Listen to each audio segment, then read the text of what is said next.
So I haven't seen this interview in its entirety yet. I've only seen clips and pieces, and I sat down to watch it, and I just had to film it because I want my raw reaction.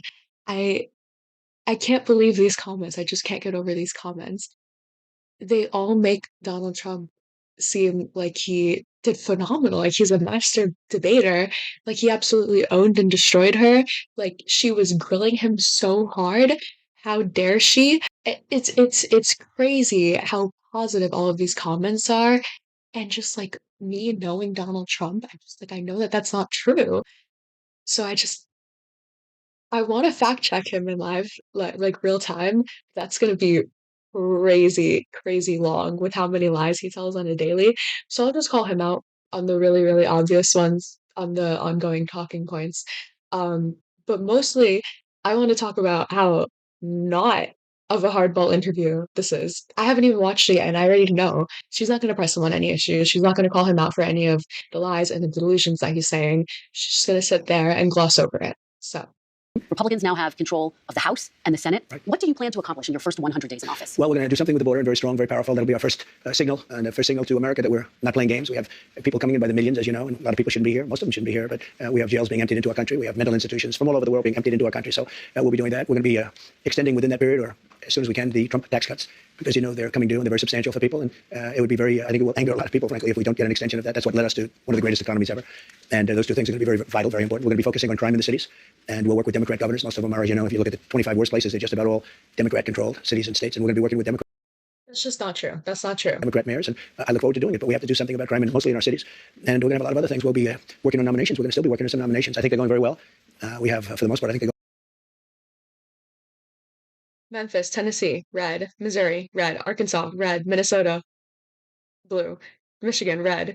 Missouri, red. Louisiana, red. Ohio, red. Alabama, red. Whatever. She asked him what's your first 100 days. He's not talking about helping inflation. He's not talking about drill baby drill. He's not talking about getting energy costs down. He's not talking about grocery prices or all of these things that he was talking about. He's talking about immigration. Yes, he did run on that in the campaign, but nothing else. He's focusing on getting his nominations through.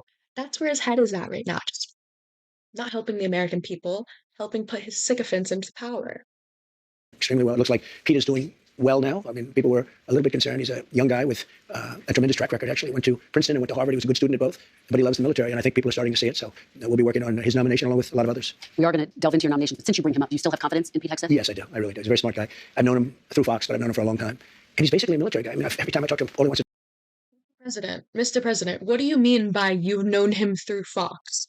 You've known him through the TV, or you've known him through the network that you have an unhealthily close relationship with? to talk about is the military. He's a military guy. I used to kid him about it. I didn't think we'd be in this position where he may be, hopefully will be Secretary of Defense. But every time I was with him, he was fighting for soldiers, where he said some soldier was unjustly put in prison because they were. Mr. President, what soldiers are you talking about that were unjustly put in prison? Which cases are you referencing? Because I know he's alluding to DEI right now. I know that because I know that this is all the fuck he talks about and all Pete Hegseth talks about. But why is that? What do you mean? Our soldiers are getting unjustly put in prison. What does that even mean? Really doing what they were taught to do in some cases. So, yeah, I think he's going to do fine. The fact that there are these allegations against him, misconduct, sexual misconduct, heavy drinking, the fact that he said to some senators. This is an issue. This is an issue. I hate how focused on all of the press grabs, on all of the attention, on all of the clickbait and the good thumbnails of he's a sexual assaulter, he's an alcoholic, he's an alleged rapist, he's doing all of these things, right? He's spending money on prostitutes and getting drunk at the club at office parties, and oh my god, disorderly conduct, blah blah blah. That is completely taking away from the conversation that just he is unqualified as Secretary of Defense. There's no just that wasn't true. That's not why he shouldn't be Secretary of Defense. Yes, it's definitely a big factor. Yes, it's definitely just concerning that he's even in the equation. Issue is that he's a weekend Fox show host that knows nothing about the military other than the fact that he's served in it. Do you know how many people have served in the military? That doesn't automatically qualify you. Just because he talks about the military a lot doesn't qualify you to run the Department of Defense. That's the conversation that we should be having when we're focusing on, oh, does he have a drinking problem? Oh, does he have all these allegations against him? It's so easy for Republicans to, no, he doesn't. No, he doesn't. No, he doesn't. You know, it's not easy to dispute his lack of a resume. The fact that I'm pretty sure even with his Veterans Association, the only thing that he's ever been in charge of, literally ever, yeah, even with the only thing that he's ever been in charge of with his Veterans Association, he's been in charge of accused of mismanaging funds. Like, why are we not talking about the fact that he can't lead anything? Yes, he was mismanaging funds to spend on partying and prostitutes, but the fact that he's just unfit to lead, that should be the question. That should be the conversation. I tell you, I know a lot of the people at military guy. He said, I'm all about the military. And I told him, so he's making a lot of money in Fox. He's doing very well. And I said, if for some reason you don't get this thing, you're not going to be able to go back. And all that money you're making, you can kiss it goodbye. He said, Why not? What? Why not? Why can he not go back? Oh, because of all of the allegations against him, the allegations that existed before. Like, what's stopping him? What's stopping him from going back to Fox or following Matt Gaetz to OAN? Like, what? this is all about America. He didn't say, well, let me think about it. Let me discuss it. That's a very big, risky thing he's doing when he goes and he says, I'm going to give up, millions of dollars in order to possibly become the Secretary of Defense. A lot of people would say it's a great position. It's probably almost no greater position, but a lot of people would say, I have to think about it. He said, I don't have to think about it. All right, we're going to delve. Mr. President, you're so brave. Mr. President, you are so strong and so brave for sacrificing your life of luxury. I know he's talking about Pete Hegseth right now, but this is a narrative that he says all the time. That he sacrificed so much. His kids sacrificed so much. Ivanka, she could have just been living a glamorous, fabulous life, but, she just cared so much about the jobs and so much about the children and so much about the healthcare that she was so focused on helping people. You're making money by being in office. That's the only reason that you even have money. You would be even more bankrupt if you weren't in office because you're selling all of these. What is it? Get Trump fragrances right now? That should be enough. That I don't even need to. That's it. Another aspect of the economy, sir, the minimum wage. The federal minimum wage has been $7.25 since 2009. There are 20 states that still have the federal minimum wage at $7.25, and I actually have a map. 19 of these states actually voted for you, sir. Mm-hmm. And you can see it right here. I don't know if you remember this, but during the debate in 2020, I asked you if you would raise the minimum wage. You said you would consider it. And so my question for you is, now that you are going back to the White House, for these 19 states that voted for you, are you going to raise the federal It's a very low minimum number. wage? First of all, why is this the question that she had a graphic for? Like, she pulled out a whole map. It's like the same thing as when all of the White House counsel had to sit there and point to Donald Trump, all of the Republicans in California, to get him to give them fire aid. I'm not making that up. Some White House advisor said Trump hesitated as president to provide disaster aid to California because of the state's Democratic leanings. We went as far as looking up how many votes he got in those impacted areas. We wanted to show him these are people who voted for you. Like that, the ego that you have to play to is crazy. The fact that she needed to pull up a graph, but also the fact that that's the question that she thought was so important that she needed a graph. I will agree. It's a very low number. Let me give you the downside, though. In California, they raised it up to a very high number, and your restaurants are going out of business all over the place. The population is shrinking. It's had a very negative impact. But there is a level at which you could do it, absolutely. What is that level? I don't know. I mean, I really don't know. I can say this. Bonus points that she asked him, what is that level? Because he's literally saying nothing. We could always lower it. We could always raise it. But then it gets too high. So then you have to find a middle ground. And yeah. Thank you for your insight, Mr. President. Oh my God. You have a lot of businesses that are open and thriving because of the lower minimum wage. If you raise it too much, and you understand this, if California went crazy, they went crazy. And the restaurants are closing all over. Many more people are hurt. So I hear you saying, similarly to what you said in 2020, will you consider this? Is something you're going to look at? I want to speak to the governors. And the other thing is very Why is this getting so many follow-ups? Why are you entertaining him? He's lying. He's lying because he's being political right now and he's just saying whatever he thinks is going to sell. He has no intention of raising the federal minimum wage. Are you kidding me? Look at it about minimum wages. Places are so different. Mississippi and Alabama and great places are very different than New York or California. I mean, in terms of the cost of living and other things. So it would be nice to have just a minimum wage for the whole country, but it wouldn't work because you have $7.25 an hour is just not enough for anyone in any state of the country. That's fine and dandy, okay? States have their own minimum wages on top of that. Like I live in New York. Obviously, the minimum wage here is higher than it is in fucking Arkansas. It's a lot more expensive over here. But you 7.25 is not sustainable for anyone anywhere, Mr. President.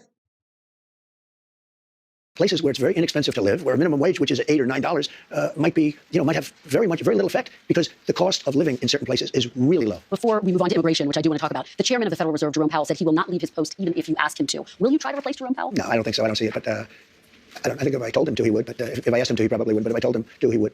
You don't have plans to do that right now? No, I don't. Okay, let's talk. Mr. President, what do you mean? You have no authority to remove Jerome Powell. Mr. President, why is she not following up on that? Why did the federal minimum wage get like 3 follow-ups and him saying, oh, if I asked him to, he would leave? That's such a thinly veiled threat. Hello? Press him.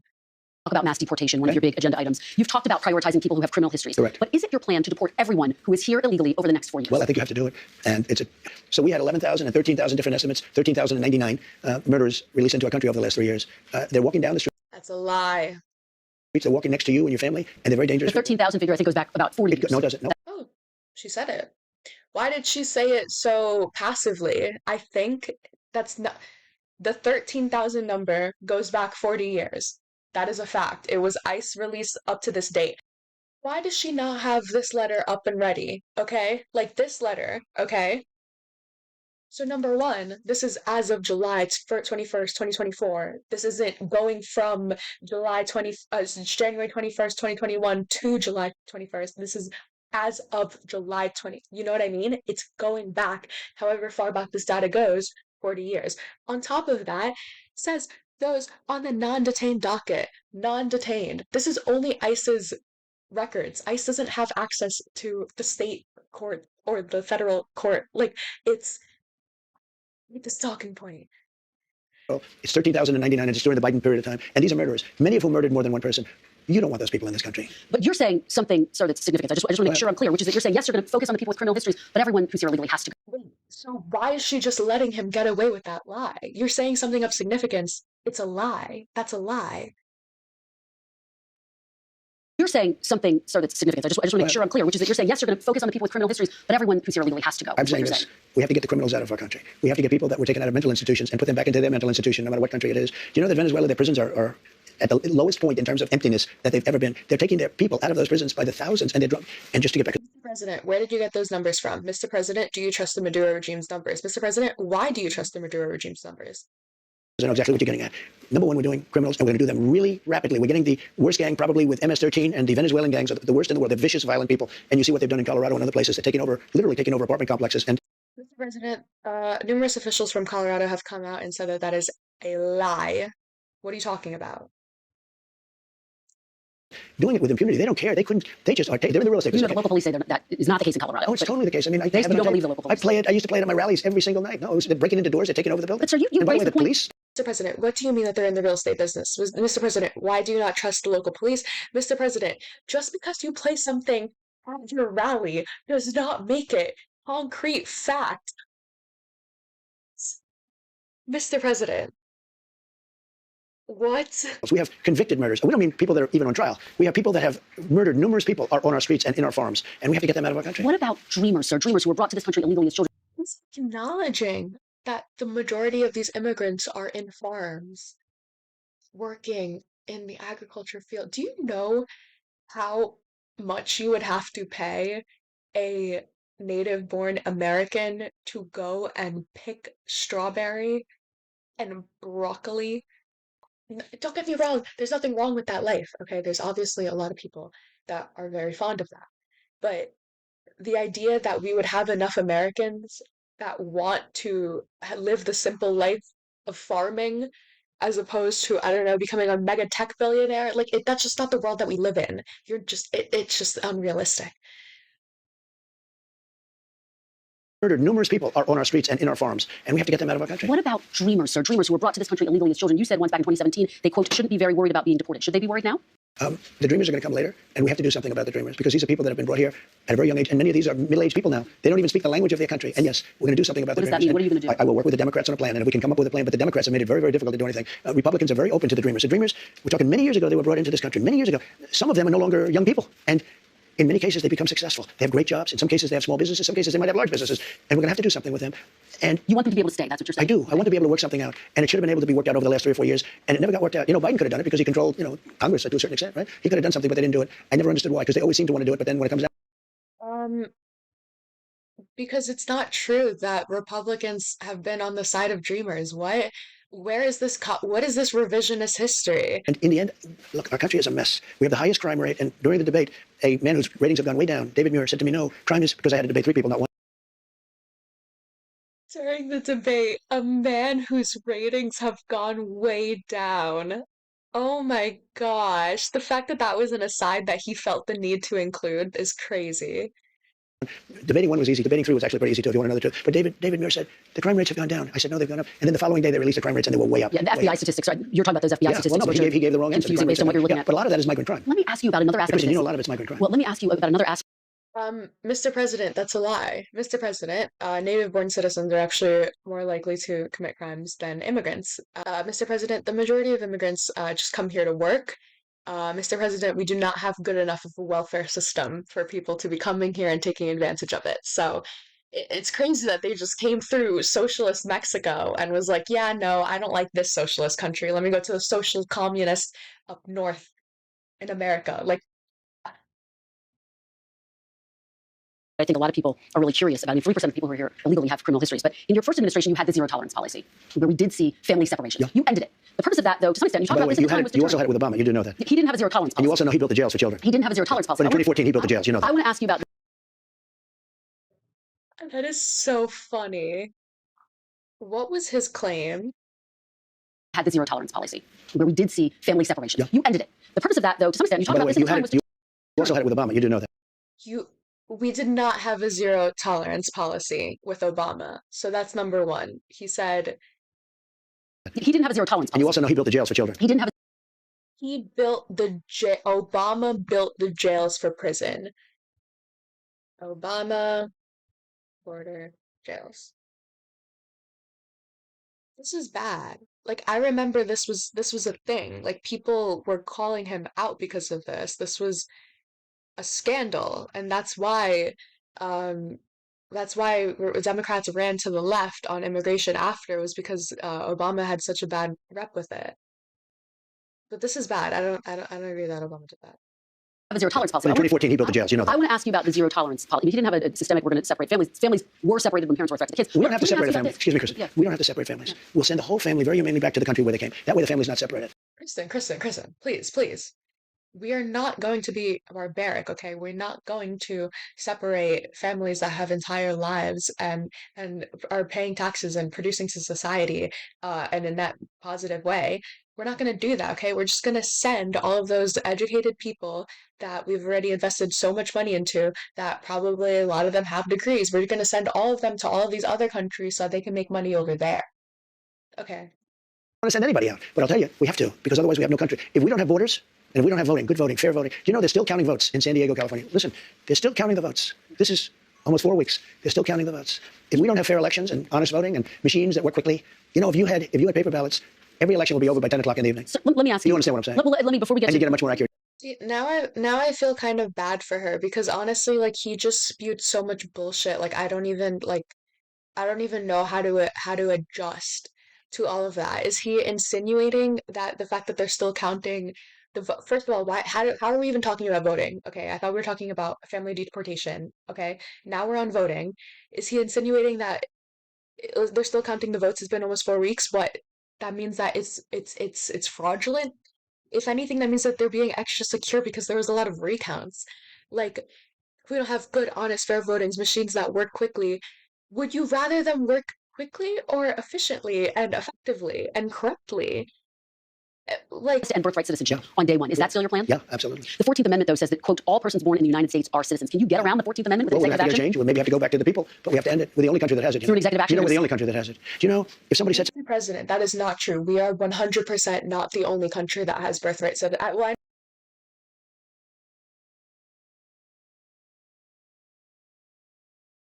no, we're the only country. No, we're the only country. We're the only country. We're the only country that has birthright citizenship. We're the only country with birthright citizenship. And it's just us. That's it.